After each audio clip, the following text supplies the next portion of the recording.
ओम नमः सिद्धेभ्यः।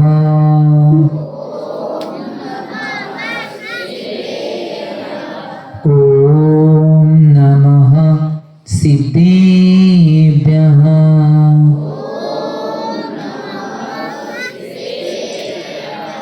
ओम नमः सिद्धेभ्यः।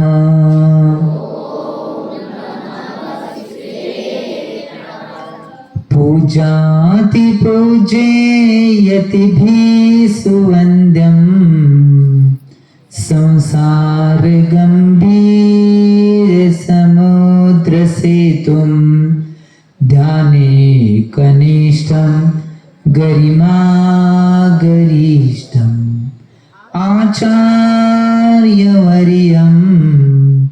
प्रणमामि नित्यम् श्री शांति सागरं परमामि नित्यम् श्री विद्यासागरं प्रणमामि नित्यम् श्री सन्मति सागरं प्रणमामि नित्यम्। जुबलू 24 भगवान की, देवादेव मूलनायक 1008 आदि ब्रह्मा श्री आदिनाथ भगवान की, सिद्धांत शास्त्र की, विष्णु कुमार मुनिराज की, अगमपनाचार्य दी 700 मुनिराजों की, 20वीं के प्रथमाचार्य चर्चपति समाधि सम्राट गुरुनाम गुरु आचार्य श्री शांति सागर जी महाराज की, संत शिरोमणि आचार्य गुरु श्री विद्यासागर जी महाराज की, प्रातस्मरणीय शांत मूर्ति वासरत्नकर आचार्य गुरुदेव श्री सन्मत सागर जी महाराज की, परम पूज्य आचार्य गुरु श्री वर्धमान सागर जी महाराज की, नम दीक्षागरी युवा स्मरण कांतिरत्न आचार्य गुरु श्री चंद्रपुर सागर जी महाराज की, अहिंसामय विश्व धर्म की।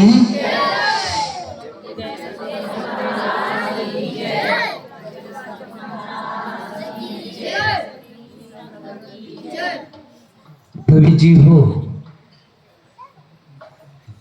आज रक्षाबंधन महापर्व, याच पर्वाला अनेक नावानं संबोधलं जात आहे की निश्चित रूपानं याला नारळी पौर्णिमा सुद्धा म्हणतात, वात्सल्य महापर्व सुद्धा म्हणतात, स्नेह पर्व सुद्धा म्हणतात आणि मुनी रक्षा दिन सुद्धा म्हणतात आणि धर्म रक्षा दिन सुद्धा या पर्वाला संबोधलं जातं। आज निश्चित रूपानं आपण इथे सर्वजण या रक्षाबंधन महापर्वाला साजरा करण्यासाठी उपस्थित आहोत। परंतु एक गोष्ट लक्षात घ्या, जीवनामध्ये निश्चित रूपानं पर्व येतात आणि निघून जातात।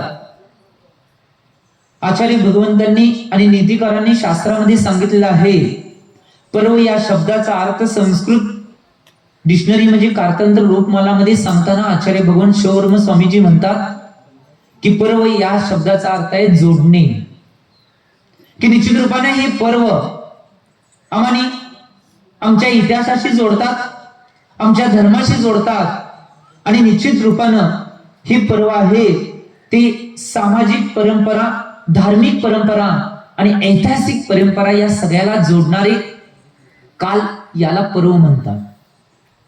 आपण जो पर्व साजरा करत आहोत तो नुसता पर्व नसून महापर्व आहे, कारण याचं मूळ कारण आहे रक्षाबंधन महापर्व का म्हटलं जातंय। याचं मूळ कारण रक्षाबंधन हे ऐतिहासिक सुद्धा आहे, धार्मिक सुद्धा आहे आणि सामाजिक सुद्धा आहे। या सगळ्या गोष्टींना जोडणारा पर्व म्हणजे रक्षाबंधन आहे, म्हणून या रक्षाबंधनला महापर्व असं संबोधलं जातं। एक गोष्ट लक्षात घ्या, पूज्य महाराजांनी रक्षाबंधनची सर्व कथा आपल्या समोर उपस्थित केली। ज्यावेळी भगवान आदिनाथ भगवंतांच्या पासून तीर्थंकरांची परंपरा चालू झाली आणि ज्यावेळी निश्चित रूपानं 18वे तीर्थंकर भगवान अरहनाथ स्वामी यांच्या काळामध्ये निश्चित रूपानं जी पूज्य महाराजांनी घटना सांगितली ती घटना या काळामध्ये घडली होती। त्याच काळामध्ये निश्चित रूपानं चक्रवर्ती आणि त्या चक्रवर्तींचा चिरंजीव मुनिश्री विष्णुकुमार भविष्यामध्ये बनले आणि त्यांनी या मुनी संघावरील अकंपनाचार्यादी सप्तशतक मुनी संघावरील उपसर्ग दूर केला आणि त्या दिवसापासून हा स्नेही पर्व मुनी धर्म रक्षा दिन पर्व, वात्सल्य पर्व, नारळी पौर्णिमा आणि रक्षाबंधन या नावानं संबोधले गेला. आणि त्या दिवसापासून निश्चित रूपानं एक बहीण आपल्या भावाला निश्चित रूपानं रक्षासूत्र बांधते. राखी हा शब्द निश्चित रूपानं आगमामध्ये नाही, त्याला रक्षासूत्र म्हणतात.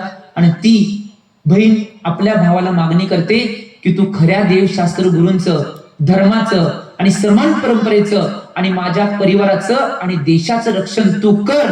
ही भावना ती बहीण वाहते. म्हणून त्या दिवसापासून हा स्नेही पर्व रक्षाबंधन या नावानं ओळखला गेला. आम्ही याचे चिंतन करणं आवश्यक आहे, कारण की आचार्य भगवंतांनी सांगताना ग्रंथामध्ये सांगितले आहे की पर्व 3 प्रकारचे असतात. की निश्चित रूपाने त्यामध्ये ऐतिहासिक पर्व आहेत, तात्कालिक पर्व आहेत आणि अनादि निधन पर्व आहे. की निश्चित रूपानं आचार्य भगवंतांनी नीतिशास्त्रामध्ये सांगताना या 3 पर्वांचा उल्लेख केलेला आहे की ऐतिहासिक, तात्कालिक आणि अनादि. जे तात्कालिक पर्व आहेत ते निश्चित रूपानं त्याच वेळी आल्यानंतर त्याच वेळी तो कार्यक्रम साजरा केला तर त्याला तात्कालिक पर्व म्हणतात. जो तात्कालिक पर्व आपण 17 तारखेला अतिशय उत्साहानं साजरा करणार आहोत, त्याच दिवशी निर्माण केलेला पर्व म्हणजे तात्कालिक पर्व आहे.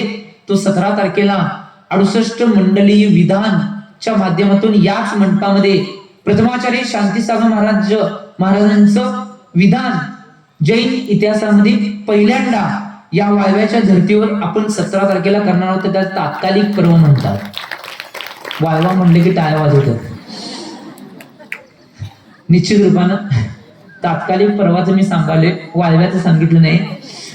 आणि त्याच्या पुढं ऐतिहासिक पर्व आहे की ज्याच्या माध्यमातून इतिहास निर्माण होतोय आणि इतिहासामध्ये निश्चित रूपाने ते पर्व एक विशेष रूपाला नावाला रूपा येते. ते ऐतिहासिक पर्व आहे.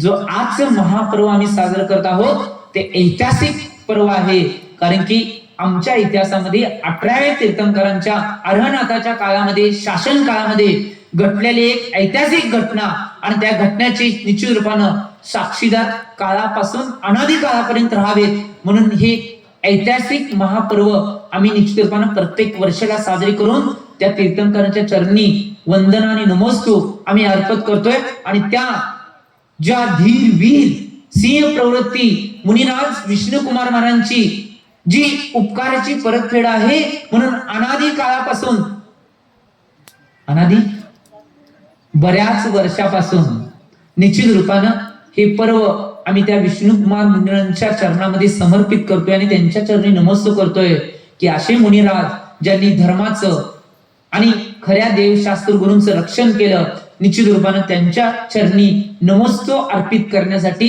हे महापर्व प्रत्येक वर्षाला साजरे केले जाते. आणि त्याचबरोबर दुसरं पर्व साजरा करण्याचं, प्रत्येक वर्षाला पर्व साजरा करण्याचं मूळ कारण काय असेल की निश्चित रूपाने विष्णुकुमार श्रेष्ठ आहेत असं नाही. मी कुणाला श्रेष्ठता निश्चित रूपाने देत नाही, परंतु जे आगम सांगते ते आगमाची भाषा तुमच्यापर्यंत पोहोचवण्याचा प्रयत्न करलोय. दुसरं कुणाचं जर उपकार असतील, विष्णुकुमार मुनीसुराज सुद्धा स्वतः म्हणत होते निश्चित रूपानं एक द्रव्य दुसऱ्या द्रव्याचं काहीही करू शकत नाही. निश्चित रूपानं हे सिद्ध कुणी केलं असेल, अकंपना आचार्य आदी साक्षी मुनींनी सिद्ध केलं की आमच्यावर जो उपसर्ग आलेला आहे तो निश्चित रूपानं आम्ही शांत चित्तेनं निश्चित रूपानं समता परिणाम ठेवून ते सहन करण्याचा पुरुषार्थ करणार हे त्यांनी अकंपनाचार्य आदी साक्षी मंडळांनी सिद्ध केलं. आणि त्यांच्यावरचा उपसर्ग दूर करून विष्णुकुमार मुनिराजांनी सिद्ध केलं की निश्चित रूपानं एक द्रव्य दुसऱ्या द्रव्याचं सर्व काही करू शकते. याला म्हणतात अनेकांतवाद. आम्ही आमच्या जीवनामध्ये चिंतन करणं आवश्यक आहे की धर्म असा आहे की धर्माच्या बाबतीमध्ये कोणतीही क्रिया असेल ती एका बाजूने बघण्याची आवश्यकता नाही, तर धर्माच्या सर्व बाजूने त्या धर्माचा विचार आणि त्या धर्माच्या क्रियेचा विचार आमच्या जीवनामध्ये आम्ही करणं आवश्यक आहे. आज जे महापर्व आम्ही साजरं करत आहोत ते निश्चित रूपानं एक गोष्ट लक्षात घ्या, नुसतं जैन धर्मामध्येच हे महापर्व साजरे केले जाते असं नाही. जैन धर्मामध्ये आम्ही निश्चित रूपानं अकंपनाचार्य आदी 700 मुनिरांच्यावर जो उपसर्ग आलता तो उपसर्ग विष्णुकुमार मुनींनी दूर केला, म्हणून निश्चित रूपानं हे पर्व रक्षाबंधन महापर्व जैन धर्मामध्ये बऱ्याच वर्षानुवर्षे साजरं केले जाते. हिंदू धर्मामध्ये सुद्धा हीच प्रथा आहे. विष्णूचा अवतार विष्णुकुमार असा हिंदू धर्मामध्ये अर्थ घेतला जातोय की जो विष्णूचा अवतार होता तो विष्णुकुमार, त्यानं बलिराजाचं आलेलं संकट दूर केलं. त्यामध्ये सुद्धा तो बलीच आहे. जो मंत्र्यांचा मेन होता, चारी मंत्र्यांचा मेन बली होता. त्या मंत्र्यांचा मेन हिंदू पुराणामध्ये सुद्धा तसंच आहे की त्या चारी मंत्र्यांचा संहार करून निश्चित रूपानं त्यांनी त्या विष्णूच्या अवतारानं निश्चित रूपानं यांची रक्षा केली, असाच कथा हिंदू पुराणामध्ये सुद्धा आहे. अशा बऱ्याच निश्चित रूपानं कथा निश्चित रूपानं या शास्त्रामध्ये निश्चित रूपानं होता. एक राजस्थानमध्ये मग घडलेली सत्य घटना की निश्चित रूपाने हे रक्षाबंधन पर्व महत्वाचं काय आहे, कारण देशात सगळ्या ठिकाणी हे रक्षाबंधन महापर्व अतिशय उत्साहानं साजरं केले जाते. राजस्थानचे जे मेन राजे, त्या राजाचं नाव मेवाड. ज्यावेळी मेवाड राजा आपली वीरांगना नावाची राणी आहे, तिचं नाव कर्मवती होतं, त्या कर्मवती सगळं मेवाड राजा आपल्या राज्यावर अतिशय उत्कृष्टतेने राज्य करत होता आणि पूर्ण पूर्वाचल आणि पश्चिमाचल या सगळ्या भागामध्ये त्या मेवाड राजाचं राज्य स्थापित होतं. आणि त्यावेळी एक घटना अशी घडते की निश्चित रूपानं शेरशाह नावाचा जो राजा होता, त्या राजानं आपल्या सगळ्या बलाढ्य सेनासहित मेवाड राजावर आक्रमण केलं. आणि त्यावेळी अशी परिस्थिती निर्माण झाली होती की मेवाड राजाचा पराजय होणार आहे आणि मेवाड राजाला मृत्यूला सामोरे जायला लागणार आहे. त्यावेळी निश्चित रूपानं जी वीरांगना राणी कर्मवती होती, तिनं निश्चित रूपानं हुमायूं या राजाला राखी पाठवली आणि त्या राजाला निवेदन केलं की तू माझी आणि माझ्या पतिराजांची रक्षा करावी. आणि त्यावेळी निश्चित रूपानं त्या राखीची परतफेड म्हणून त्या हुमायूं राजानं मेवाड राज्याची रक्षा केली होती आणि मेवाड राज्य परत स्थापित करण्याची संकल्पना केली. म्हणून सुद्धा रक्षाबंधन निश्चित रूपानं राजस्थानमध्ये आणि पूर्वांचल आणि पश्चिमांचल भागामध्ये अतिशय उत्साहामध्ये साजरा केला जातो. हे इतिहास सांगतो. त्याच्या पुढे जाऊन पंजाब, पूर्वांचलच्या निश्चित रूपानं पश्चिमचा भाग, काश्मीर आणि पंजाब, हरियाणा हा जो भाग आहे, या भागामध्ये निश्चित रूपानं राजा पुरू याचं राज्य होतं आणि तो राज्य करत होता. तिथं सुद्धा एक घटना अशीच घडली की ज्यावेळी पुरू राजावर सिकंदर बादशाहनं आक्रमण केलं की ज्याचं जगावर राज्य होतं आणि त्याचं सैन्य एवढं मोठं होतं की त्या सैन्याला कोणीही तोड देऊ शकत नव्हता. की अशा परिस्थितीमध्ये निश्चित रूपानं पुरू राजावर सिकंदर बादशाहनं आक्रमण केल्यानंतर निश्चित रूपानं त्यांची जी हेलन नावाची राणी होती त्या पुरू राजाची, तिनं निश्चित रूपानं त्या हेलन राणीनं निश्चित रूपानं सम्राट सिकंदराला राखी पाठवली आणि सांगितलं की माझ्या पतिराजांच्यावर तुम्ही आक्रमण करू नये, या राखीची परतफेड म्हणून माझी तुम्ही रक्षा करावी. त्यावेळी सिकंदर बादशाह मुस्लिम वर्गीय असून सुद्धा त्याने हेलन राणीची राखीचा अपमान केला नाही. निश्चित रूपाने ती राखी स्वीकारली आणि त्यानं ते आक्रमण मागे घेतलं आणि सांगितलं की तुझ्या राज्यावर आता कोणीही राजा आक्रमण करू शकणार नाही. हा इतिहास सुद्धा सांगतोय की पूर्वांचलचा पश्चिम भाग आहे, त्या पश्चिम भागामध्ये सुद्धा रक्षाबंधन पर्व महापर्व त्या दिवसापासून अतिशय उत्साहात साजरा केला जातो. हा इतिहास आहे.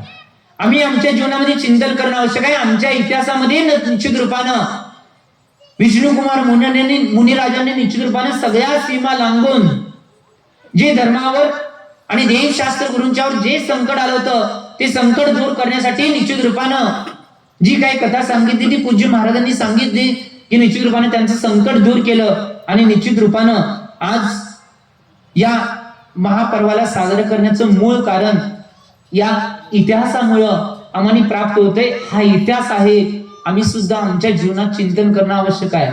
आज निश्चित रूपानं जसं पूज्य महाराजजी म्हणले, दिवस पुढे जातील, काळ पुढे जाईल.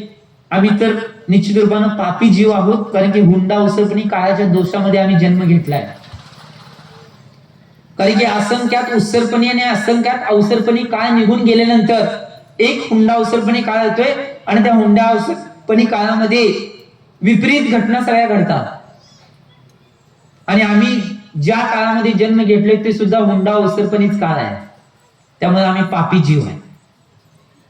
परंतु निश्चित रूपानं खरे देवशास्त्र गुरु आणि धर्म आम्हाला प्राप्त झालाय, ही सगळ्यात मोठी पुण्याची देणगी आमच्या जीवनामध्ये आहे. आम्ही याचं चिंतन करणं आवश्यक आहे. तरी सुद्धा निश्चित रूपानं या काळामध्ये आम्ही जन्म घेऊन सुद्धा आज पुढे जाईल तसं विपरीतता का निर्माण होत चाललेलं आहे? कारण की हुंडा उसरपणे काळाचा दोष चालू आहे, म्हणून पुढे जाईल तसं निश्चित रूपानं दोष निर्माण होत चाललेले आहे. धर्माची शेती आणि धर्मामध्ये आणि समाजामध्ये निश्चित रूपानं वितुष्ट निर्माण होण्याचं कारण हुंडा उसरपणे काळ आहे, म्हणून ही सगळ्या घटना घडत आहे. म्हणून बहिणीची भावावरची माया सुद्धा कमी होत चाललेली आहे. पहिला निश्चित रूपानं जी बहीण आहे ती निश्चित रूपानं भावाला अतिशय वात्सल्यानं, स्नेहानं आणि प्रेमानं राखी बांधायची. आजची बहीण निश्चित रूपानं ज्यावेळी राखी बांधते, राखी बांधत असताना पहिला भावाच्या हातामध्ये काय गिफ्ट आहे त्याच्यानुसार राखी ठरत्या किती रुपयाची बांधायची. आजच्या बहिणीची माया असे एक गीत सुद्धा पहिल्या काळामध्ये होतं की वेड्या बहिणीची वेडी ही, आज ते गीत बदलून गेलेलं आहे, वेड्या बहिणीची साडीवर माया. जशी मोठी मोठी साडी, मोठी मोठी गिफ्ट येईल तशी राखी पहिला धाग्याची, 1 महिन्याची, 2 महिन्याची, 3 महिन्याची, परत पुढे द्यायचं त्यातले त्यात भारी मोठं गिफ्ट, त्यानंतर चांदी, सोनं. आज अशी अवस्था होऊन गेलेली आहे.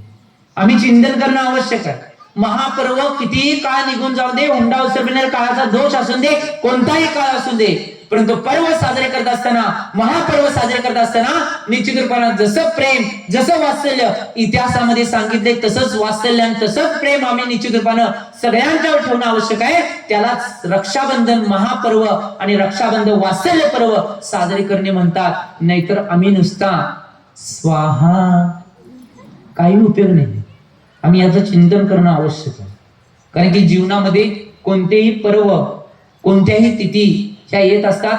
आणि तिसरा पर्व जो सांगितला होता मी, अनादि निधन, त्यामध्ये अनादि निधन पर्वामध्ये अष्टानिक पर्व एक येते, दशलक्षण महापर्व येते, षोडशकरण महापर्व येते.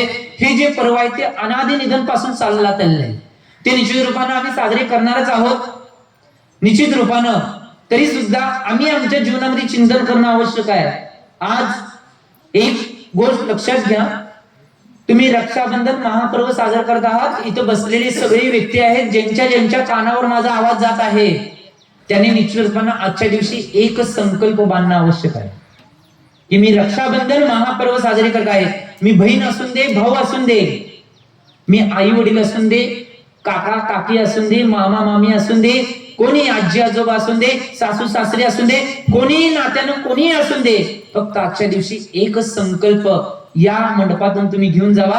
हे रक्षाबंधन पर्व साजरे केलेलं निश्चित रूपानं सार्थक होईल. तो संकल्प कोणता असेल तर निश्चित रूपानं आम्ही या मंडपातून एकच संकल्प घेऊन आवश्यक आहे. रक्षा करण्याचा संकल्प या स्नेहील पर्वा दिवशी, या वात्सल्य पर्वा दिवशी, या धर्म रक्षा दिना दिवशी आम्ही निश्चित रूपाने घेऊन जाणं आवश्यक आहे की आजपासून मी धर्माची रक्षा, माझ्या प्राणामध्ये प्राण आहे तोपर्यंत निश्चित रूपाने मी धर्माची रक्षा जेवढ्या प्रमाणात मला करता येईल तेवढं करणार आहे.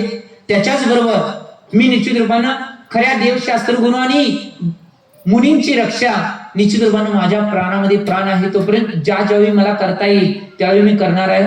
निश्चित रूपानं आम्ही चिंतन करणं आवश्यक आहे. कुठल्या मुनींच्यावर कुठंतरी उपसर्ग आता झाला, निश्चित रूपानं मला सांगायचं वाटतंय, ज्या मुनींच्यावर जिथं उपसर्ग होईल, आम्ही देशाच्या कुठल्याही कानाकोपऱ्यात कुठेही असून दे, आमचं कितीही महत्वाचं काम असते, तुमच्या घरामध्ये निश्चित रूपाने काही घटना घडली असेल, परंतु ज्यावेळी मुनींच्यावर आणि खऱ्या देवशास्त्र गुरु धर्मावर उपसर्ग येणार आहे त्यावेळी तुम्ही रस्त्यावर उतरणं आवश्यक आहे. मी इथं होतो, आम्ही चिंतन करणं आवश्यक आहे. ज्यावेळी मुनींच्यावर धर्मांच्यावर संकट येणार आहे त्यावेळी तुम्ही निश्चित रूपाने रस्त्यावर येणं आवश्यक आहे. ही आज काळाची गरज बनलेली आहे. आज भविष्यामध्ये तुम्हाला वाटत असेल की हे सगळ्या क्रिया चालू आहेत ते व्यवस्थित रूपाने चालू आहेत, परंतु भविष्यामध्ये बरेच उपसर्ग देवशास्त्र गुरु आणि धर्मावर येणार आहेत त्यावेळी मी आजपासून सजग राहणं आवश्यक आहे. ज्यावेळी माझ्या धर्मावर आणि खऱ्या देवशास्त्र गुरूंचा उपसर्ग घेणार आहे त्यावेळी मी प्रत्येक ठिकाणी रस्त्यावरती हा एक संकल्प घेऊन जावा. नाहीतर देवशास्त्र गुरूंचा उपसर्ग घेऊन दे, धर्मावर उपसर्ग घेऊन दे, आम्ही आमच्या घरात राहणार, तुम्ही काय करणार आहे करा. एक गोष्ट लक्षात घ्या, खरे देवशास्त्र गुरु धर्म याचं रक्षण तुम्ही केला तर तो धर्म आणि खरे देवशास्त्र गुरु तुमचं रक्षण करणार आहेत. आणि त्यांचं रक्षण तुम्ही जर केला नाही, तुमचं रक्षण करणारा कोणीही नसणार आहे. ही गोष्ट लक्षात ठेवा. ही सगळ्यात महत्वाची गोष्ट आहे. म्हणून निश्चित रूपानं आम्ही चिंतन करणं आवश्यक आहे. आज निश्चित रूपानं ज्या 17 तारखेला आम्ही निश्चित रूपानं मोठ्या उत्साहानं प्रथमाचार्य शांतीसागर महाराजांची 68वी पुण्यतिथी मोठ्या उत्साहाने साजरी करणार आहोत. निश्चित रूपाने मी त्यांच्या जीवनाचा एक प्रसंग सांगत आहे की निश्चित रूपाने दिगंबर आचार्य असून सुद्धा त्याने निश्चित रूपाने धर्माचं रक्षण करण्याची कोणतीही गोष्ट सोडली नाही. तुम्हाला मी चारित्र्य चक्रवर्ती या ग्रंथाकडे नेतोय.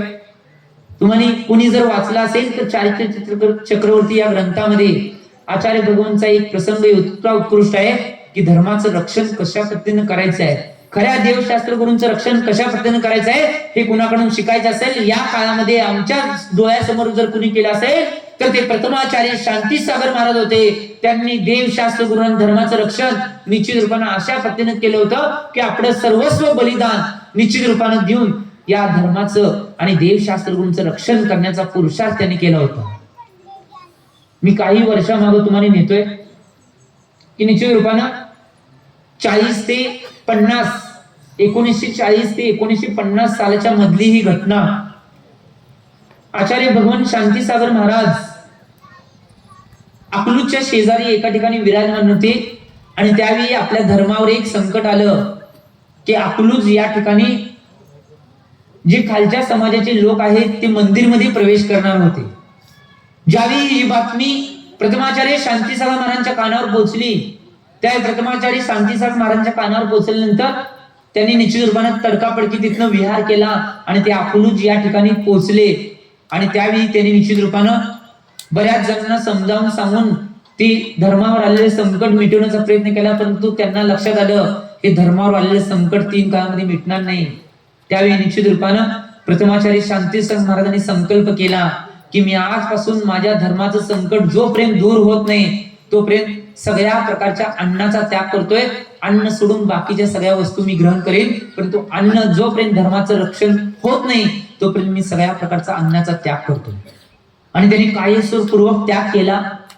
निश्चित रूपानं त्यांनी संकल्प मनामध्ये बांधला होता, जोपर्यंत लेखी कागद माझ्या हातामध्ये येत नाही तोपर्यंत निश्चित रूपाने मी अन्नाला ग्रहण करणार नाही. आणि गोष्ट लक्षात ठेवा, आम्ही तुम्ही आज नुसता मुनींच्यावर देवशास्त्र गुरूंच्यावर संकट आलं, त्यांच्यावर निश्चित रूपानं कोणतेही संकट कोणतीही क्रिया त्यांच्या बाबतीत घडल्या तर साधं रस्त्यावर यायला तयार नाही.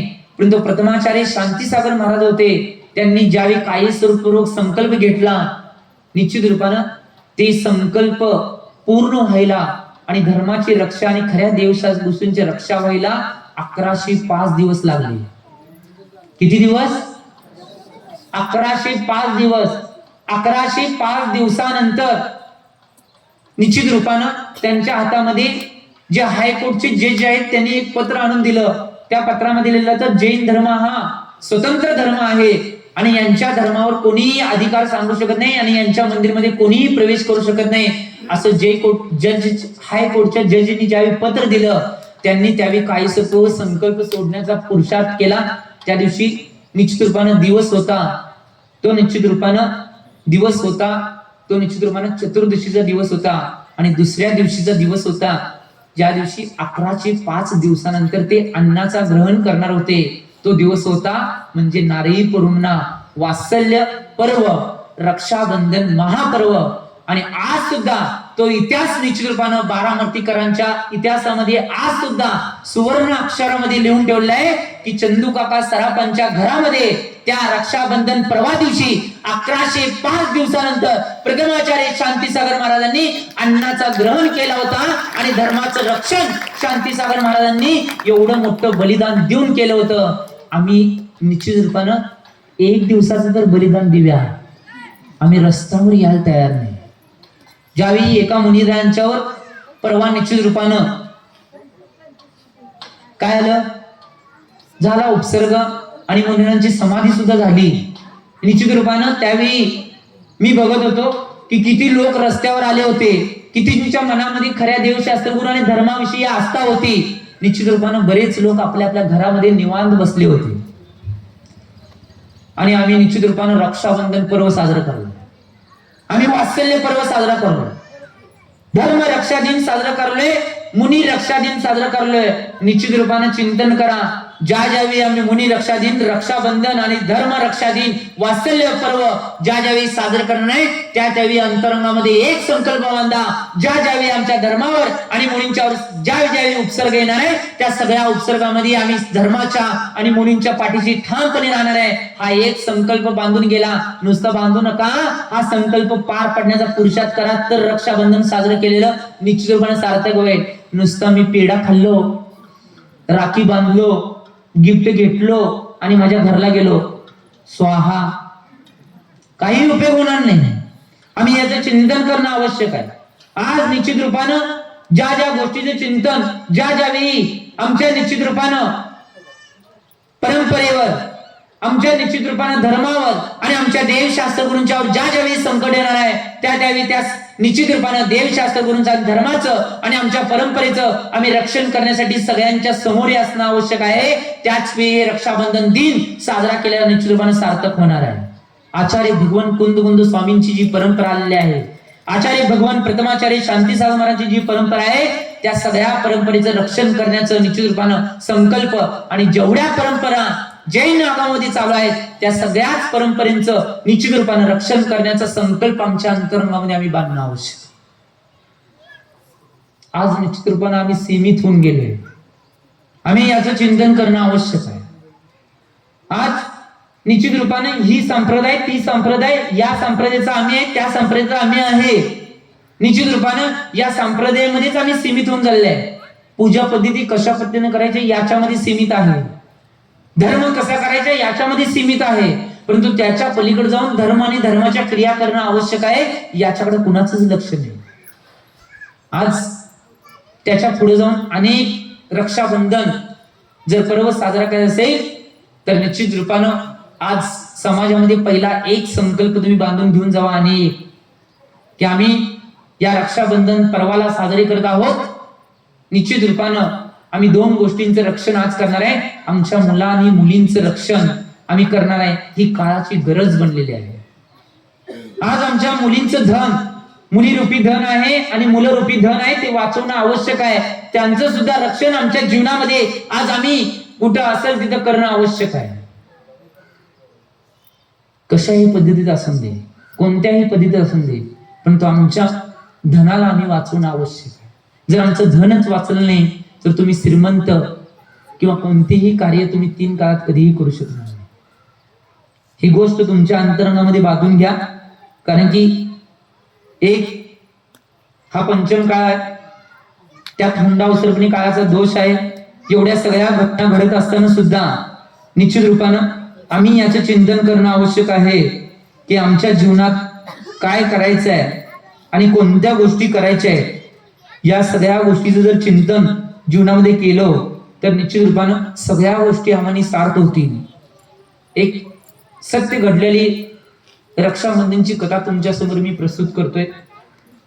काही वर्षापूर्वीच या तुमच्याच नगराच्या शेजारी काही किलोमीटर अंतरावर पुणे नावाची सिटी आहे.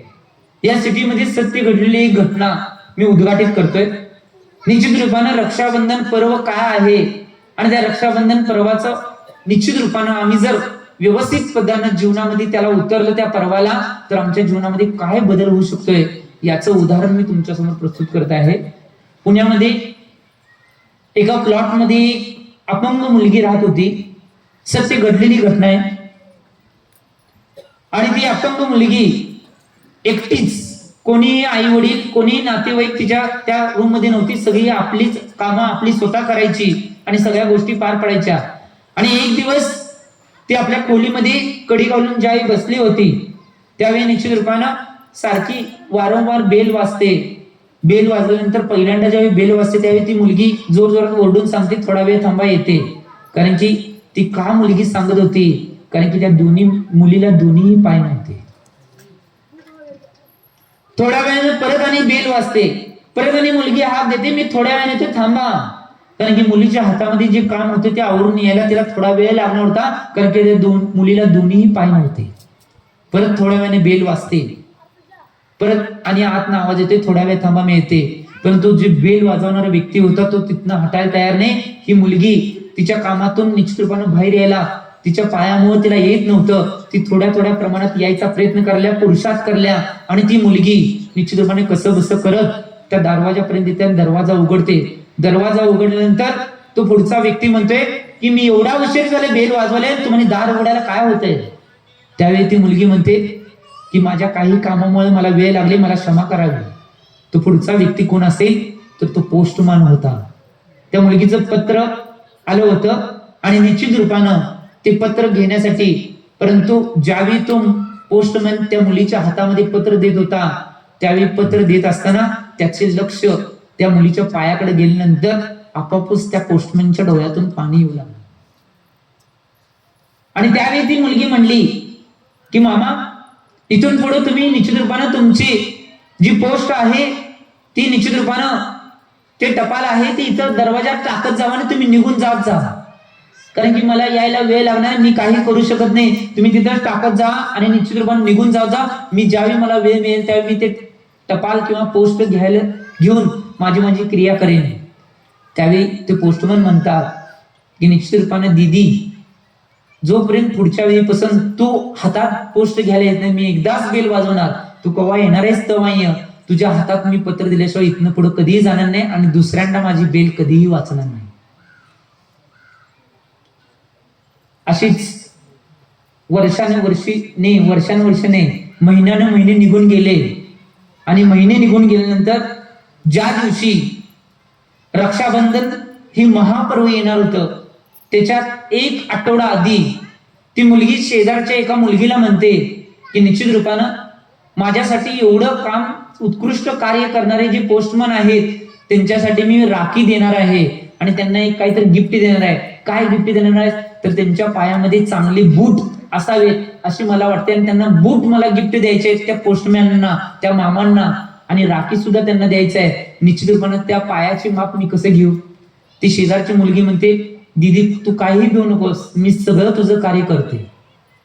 त्यावेळी ती काय करते, ज्या दिवशी पोस्टमन येणार असतात त्या दिवशी तिच्या दारामध्ये माती हातरते आणि ती माती हातरल्यानंतर त्या पोस्टमन त्या मातीवरनं पाय ठेवूनच पुढे जातात आणि मातीमध्ये ज्यावेळी पायाचे शिक्के उठले जातात आणि त्या शिक्क्याचं माप त्या मुलीला, त्या अपंग मुलीला देते. ती अपंग मुलगी सुंदर अशी बूट खरेदी करते, त्याला पॅकिंग वगैरे करते आणि राख्याचे 3 निश्चित रूपानं 3 राख्या एका ठिकाणीच आणते. आणि ज्या दिवशी रक्षाबंधन असते त्या दिवशी त्या आदल्या 4 दिवस आधी पोस्टमन मामांना सांगून ठेवते की रक्षाबंधन दिवशी तुम्ही माझ्या घरामध्ये यायचंय. आणि निश्चित रूपानं त्या मुलगीने सांगितल्यानंतर त्या पोस्टमॅनचे भाव सुद्धा होतात की निश्चित रूपानं त्या मुलगीकडे मी जावं, रक्षाबंधन आहे. आणि रक्षाबंधनसाठी ते पोस्टमॅन त्या मुलगीच्या घरामध्ये जातात. रक्षाबंधनचा सगळा पर्व पार पडतोय आणि पार पडल्यानंतर ती मुलगी काय म्हणत्या की तुमच्यासाठी गिफ्ट आहे. ही राखी तर बांधली होती आणि 2 राख्या एक्स्ट्रा तिने आणल्या होत्या. त्यावेळी ती सांगते निश्चित रूपानं ह्या 2 राख्या तुमच्या जीवनामध्ये जो कोण सगळ्यात आवडती व्यक्ती आहे त्यांच्या हातावर तुम्ही बांधावी. त्यावेळी त्या पोस्टमॅनना काय कळना, राखी बांधायची तर बहिणीने आहे, मुलगीनं आहे आणि मला तुमच्या जीवनामध्ये आवडत्या व्यक्तींना राखी बांधायला हिने का सांगितले. तरी सुद्धा निश्चित रूपाने त्या मुलगीने सांगितले, तिने गिफ्ट दिलेले आहे म्हटल्यावर निश्चित रूपाने ते पोस्टमॅन तयार होतात आणि ज्यावेळी ते घरामध्ये निघून जातात, घरामध्ये निघून गेल्यानंतर घरामध्ये गेल्या गेल्या 2 राख्यामधील एक राखी ते पोस्टमॅन मामा काढतात आणि आपल्या मुलाला खोलीतून हाक मारतात आणि मुलाच्या हातावर ती राखी बांधतात. त्यावेळी तो मुलगा विचारतो, बाबा ही राखी तुम्ही माझ्या हातावर का बांधायलाय? त्यावेळी ते मामा सांगतात, पोस्टमॅन मामा हे बघ, निश्चित रूपानं एक अशी अपंग मुलगी आहे, तिच्या घरामध्ये मी रोज टपाल देण्यासाठी पोस्ट देण्यासाठी जात होतो आणि तिनं मला एक गिफ्ट देऊन त्या 2 राख्या दिल्या आहेत आणि जीवनात सगळ्यात जास्त आवडती कोणी व्यक्ती आहे तुमची, त्या दोघांनाही राखी बांधा म्हणून सांगितले. त्यातली पहिली व्यक्ती तू आहेस, म्हणून मी तुझ्या हातावर राखी बांधत आहे. एवढं म्हटल्यानंतर मुलगा ढसाढसा रडायला लागला आणि वडिलांच्या चरणावर पडला आणि चरणावर पडून म्हणतोय की बाबा निश्चित रूपानं मला क्षमा करावी की जर आज तुम्ही ही राखी माझ्या हातावर जर तुम्ही बांधला नसता तर निश्चित रूपानं काही तासानंतर तुमचा मुलगा तुमच्यामध्ये कारण की निश्चित रूपानं बरेच दिवस तुमचं वागणं आणि तुमच्या गोष्टीमुळं मी ठरवलं होतं की आजच्या दिवशी आत्महत्या करायची. आज माझ्या जीवनामध्ये मला कळलं की माझ्यावर सगळ्यात जास्त प्रेम करणारे कोण असतील तर ते माझे बाबा आहेत. आणि या राखीमुळे मला कळलं की जगात सगळ्यात जास्त माझे बाबा माझ्यावर प्रेम करतात. त्यामुळे निश्चित रूपानं मी आत्महत्या करायची कॅन्सल केलेली आहेत म्हणून ते बाबांना मिठी मारतोय. मिठी मारल्यानंतर आता त्यांना कसं तर मुलग्याला समजावून सांगते, मुलग्याला तिथनं बाजूला केले जाते. दुसरी व्यक्ती आवडती कोण आहे? निश्चित रूपानं घरामध्येच निश्चित रूपानं मुलगी असते. त्या मुलगीला हाक मारतोय कारण की त्याला एक मुलगी आणि एक मुलगा होता. त्या मुलगीला हाक मारतोय तो बाबा पोस्टमॅन मामा. हाक मारल्यानंतर ती मुलगी येते. त्या मुलगीला तो म्हणतोय हात पुढे कर आणि राखी बांधायला चालू करतोय.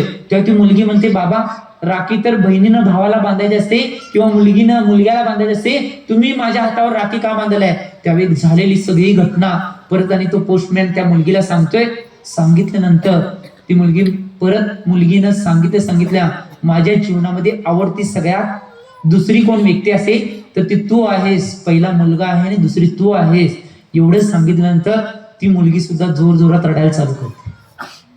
रडायला चालू केल्यानंतर ते बाबा विचारतात, तू का रडत आहेस? त्यावेळी ती मुलगी म्हणते, जर बाबा आज माझ्या हातावर तुम्ही राखी बांधला नसता तर मी सुद्धा 1 तासानंतर आत्महत्या करणार होते. आज या राखीमुळे मी सुद्धा वाचले आहे आणि तुमचा परिवार सुद्धा वाचला आहे. एवढं म्हणल्यानंतर ते बाबा सुद्धा जोर जोरात रडायला चालू करतात. सगळा परिवार एकत्र येतोय आणि सगळा परिवार एकत्र येऊन निश्चित रूपानं सगळ्या परिवाराला कळतंय की निश्चित रूपानं आज एका पर्वामुळं आणि एका मुलगीच्या अपंग मुलगीच्या राखीमुळं आमचा पूर्ण परिवार एका स्नेहिल धाग्यामध्ये एका वात्सल्य धाग्यामध्ये बांधला गेला असेल आणि म्हणून माझा आज परिवार जिवंत आहे. तो पोस्टमॅन त्या मुलीकडे जातात, सगळे परिवार सहित जातात आणि तिची क्षमायाचना करतात आणि म्हणतात की निश्चित रूपानं तुमच्यामुळं माझा पूर्ण परिवार एका वात्सल्याच्या धागामध्ये एका स्नेहाच्या आणि प्रेमाच्या धागामध्ये बांधला गेला.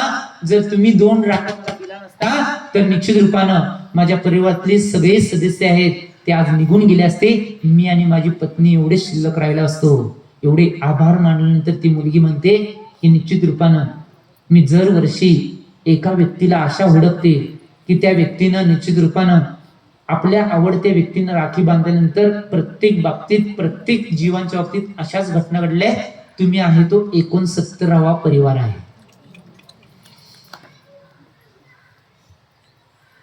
त्या अपंग मुलगीनं एका रक्षाबंधन पर्वामधून 69 परिवारांची रक्षा केली होती. आम्ही आमच्या जीवनामध्ये चिंतन करणं आवश्यक आहे. बाहेरच्या परिवारांची तर सोडाच, आमच्या परिवाराचं रक्षण तर किमान या रक्षाबंधन पर्वा दिवशी आम्ही संकल्प घेऊन आमचा परिवार तर वात्सल्यामध्ये स्नेहामध्ये प्रेमामध्ये आम्ही आमच्या परिवाराला तर बांधून ठेवूया. आज निश्चित रूपाने मी कायमस्वरूपी सांगतोय की घरामध्ये एकमेकांच्या विषयी वात्सल्य शिल्लक राहिलेलं नाही, एकमेकांच्या विषयी प्रेम शिल्लक राहिलेलं नाही, एकमेकांच्या विषयी स्नेह शिल्लक राहिलेलं नाही. जर निश्चित रूपाने तुम्हाला वाटत असेल की आजचा दिवस वात्सल्याचा स्नेहाचा आणि रक्षाबंधनचा आहे, त्या दिवशी निश्चित रूपाने घरातल्या सगळ्या व्यक्तींसंग तुम्ही निश्चित रूपाने वात्सल्य स्नेहानं बोलणं करा. तुमच्या सुद्धा बऱ्याच काही घटना आहेत त्या आपोआप वर येतील.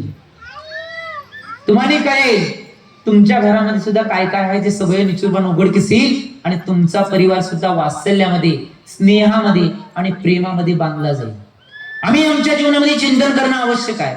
जर आजचा पर्व साजरा करायचा असेल तर आम्ही आमच्या जीवनामध्ये या पर्वाच्या निमित्त करून सगळ्यांना स्नेहामध्ये, प्रेमामध्ये आणि वात्सल्यामध्ये एक साथ सगळ्यांना बांधणं आवश्यक आहे. तरच हा पर्व साजरा केलेला निश्चित रूपाने सार्थक होईल. नाहीतर आम्ही आलो, गुरूंच्या पिंचीला राखी बांधलो, बहिणीनं भावाला राखी बांधली आणि कुणी कुणाला राखी बांधली, शाळेमध्ये पोरांनी पोरीला राखी बांधली, नुसतं चालूच आहे. नुसता बांधायचं, कुणाला काही ह्यातलं माहित नाही, काय झाले, काय करायचंय, काय होणार आहे याची कुणाला काही पर्वा नाही. नुसता यायचं, जायचं, झाल रक्षाबंधन. 3 काळामध्ये असं रक्षाबंधन होणार नाही. आम्ही आजपासून निश्चितपणे संकल्प करा, बहिणीने बी संकल्प करा. बहीण म्हणाले आम्हाला काय बोलणार नाही, कारण की आमचा दिवस आहे. काय नाही, सगळ्यांचा दिवस आहे. निश्चित रूपानं खरा दिवस कुणाचा असेल तर मुलींचा दिवस आहे. तुम्ही नुसतं चालू केलंय आमच्या जीवावर, आमच्या नावावर खपवायचं चाललंय. साड्या, सोनं, पेन, पैसे, अमुक काय काय असेल सगळं खपवायचं. एक गोष्ट लक्षात घ्या, तुम्ही सुद्धा संकल्प बांधणं आवश्यक आहे. माझ्या परिवाराला, माझ्या धर्माला, देवशास्त्र गुरुला आणि खऱ्या धर्माला आम्ही निश्चित रूपानं वात्सल्याने आणि स्नेहानं जोडून ठेवणार. हाच खरा रक्षाबंधन आहे. बाकीच्या कोणत्याही गोष्टी करा अथवा न करा, निश्चित रूपानं मी ज्यावेळी बऱ्याच गोष्टी बघतोय त्यावेळी निश्चित रूपानं आज बरेच बहीण भाऊ असे आहेत की त्यांच्यामध्ये वात्सल्य, स्नेह, प्रेम हे कुठे दिसतच नाही. कायम बघल तेव्हा भारत आणि पाकिस्तान, इकडं बॉम्ब फेकतात, इकडं काय फेकतात, इकडं काय फेकतात, कायम भांडणाचं वातावरण. आम्ही चिंतन करणं आवश्यक आहे. एक गोष्ट लक्षात घ्या, ज्यावेळी कोणत्या कोणत्या गोष्टी काय काय घटना घडत असतात त्यावेळी ठीक आहे, काहीतरी घटना घडल्यात म्हणून तुम्ही काय काय गोष्टी करलाय, परंतु प्रत्येक क्षणाला प्रत्येक भाऊ आणि बहिणीने भांडण्याची आवश्यकता नाही. ही गोष्ट लक्षात घ्या. कधी आवश्यक गोष्टी आहेत तेव्हा ठीक आहे, परंतु आवश्यक गोष्टी सोडून इतर टायमाला निश्चित रूपानं जेवढ्या स्नेहानं, जेवढ्या प्रेमानं आणि जेवढ्या वात्सल्यानं तुम्ही एकमेकांसंग राहशीला तेवढ्या निश्चित रूपानं तुमच्या जीवनामध्ये आदर, वात्सल्य आणि स्नेह आणि प्रेम उत्पन्न होणार आहे. ही गोष्ट लक्षात घ्या.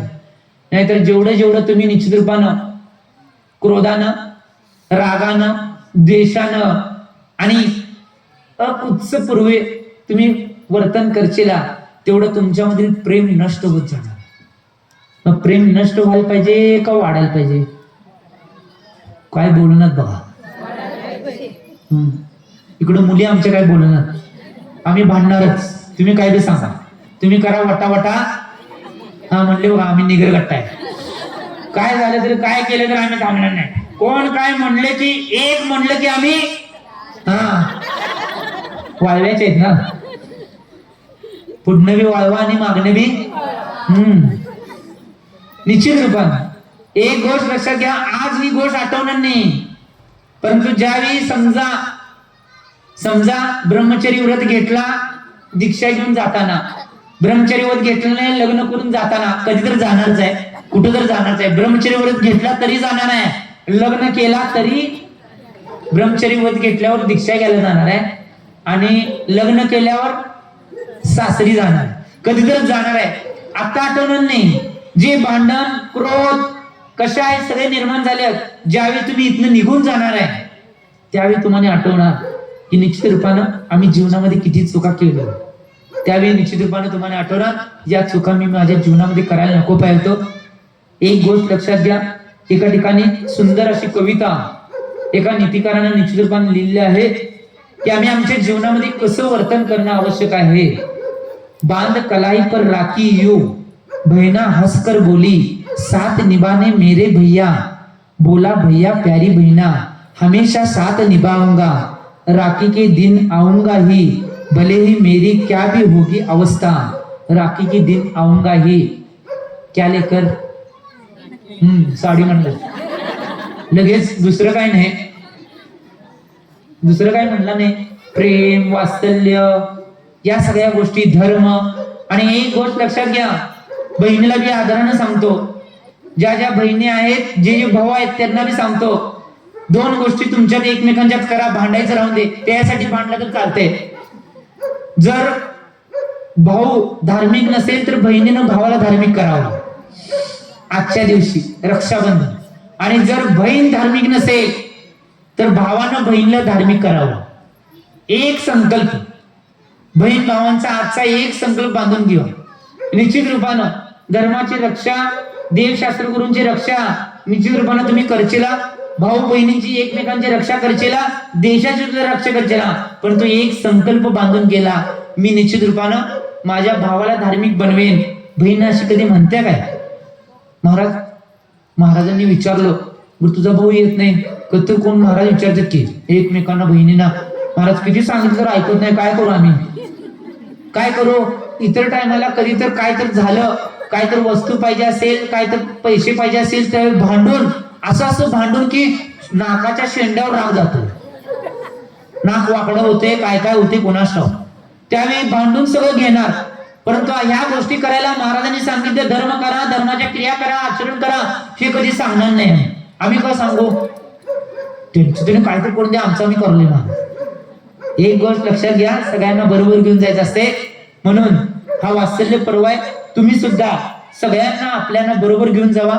निश्चित रूपानं स्नेहाचा, वात्सल्याचा पर्व आजच्या दिवशी एवढा संकल्प बांधून घेऊन जावा की मी खरे देवशास्त्र गुरु धर्म यांचे रक्षण कायमस्वरूपी करणार. माझा परिवार आणि माझा देश याचं सुद्धा रक्षण मी करणार. आणि त्याच्याच बरोबर आज आवश्यक असलेलं रक्षण, आमच्या मुलींचं रक्षण आणि आमच्या मुलांचं रक्षण आम्ही करणार. की निश्चित रूपानं आमच्या धर्माला सोडून ती मुलं आणि मुली कधी जाऊ नयेत याच्यासाठी त्या मुला मुलींचं आम्ही रक्षण करणार. एवढा एक संकल्प बांधून तुमच्या घरला जावा. हे रक्षाबंधन पर्व साजरं केलेलं निश्चित रूपानं सार्थक होईल. मी सुद्धा एवढी भाव करतो की सगळ्यांच्या मनामध्ये हा संकल्प त्यांनी बांधलेला आहे. तुम्ही सुद्धा खरे देवशास्त्र गुरु धर्म आणि त्याचबरोबर आपल्या मुला मुलींचं रक्षण निश्चित रूपानं जीवामध्ये प्राण आहे, तुम्ही करचेला एवढीच भावना ठेवतो आणि वाणीला विराम देतो. मी जाता एवढेच भाव करतो, मानव जीवन मिला है बेस्ट, उसे मत जाने दो वेस्ट. मानव जीवन मिला है बेस्ट, उसे मत जाने दो वेस्ट. पाप को दो रेस्ट, अपने आप की कर लो टेस्ट. पाप को दो रेस्ट, अपने आप की कर लो टेस्ट. तभी हम सबको मिलेगा मौज का एवरेस्ट. तभी हम सबको मिलेगा मौज का एवरेस्ट. जो बोला आचार्य भगवान श्री सन्मत सागर जी महाराज की. मंगल आरतीसाठी सर्वांनी उठून उभं राहायचंय.